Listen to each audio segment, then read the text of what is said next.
এখানে একটা কড়াই বসিয়ে দিয়েছি সরষের তেল।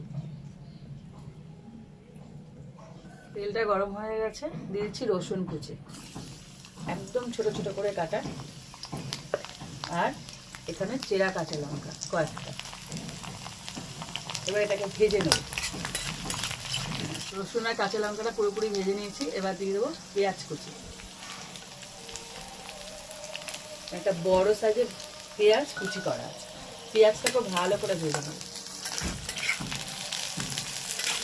পেঁয়াজটাকে পুরো ব্রাউন করে ভেজে নিয়েছি দেখো। এইবার দিয়ে দেবো চুনো মাছ। চুনো মাছের সাথে পেঁয়াজ দিয়ে কাঁচা লঙ্কা দিয়ে হেভি লাগে খেতে, ভাজা একদম ভাজা ভাজা করে, ইউনিক টাইপের, একদম যেন জল না থাকে, মানে এমনভাবে দেবে যেন জল না পড়ে।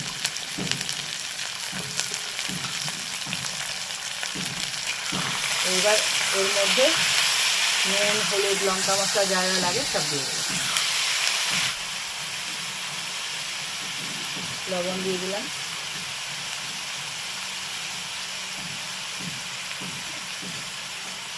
দিয়ে দিলাম হলুদ গুঁড়ো।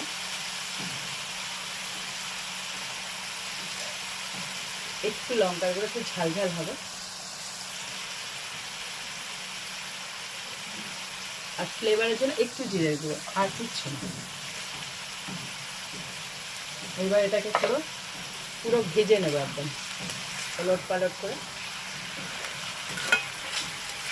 হালকা করে নাড়বে, নরম মাছ তো। এইভাবে আলতো হাতে হাতে এরকমভাবে ওপর নিচ করে ভেজে নিতে হবে। দেখো পুরো একদম ঝুড়ি ভাজার মতন হয়ে যাচ্ছে, আস্তে আস্তে ঝুরঝুরে হয়ে যাচ্ছে। এরকম ওপর নিচ করে হালকা করে সমস্ত মশলা মেখে যাবে।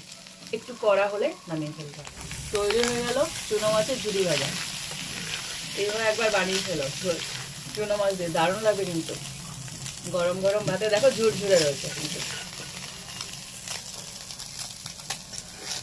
খেতে খুব সুন্দর লাগে।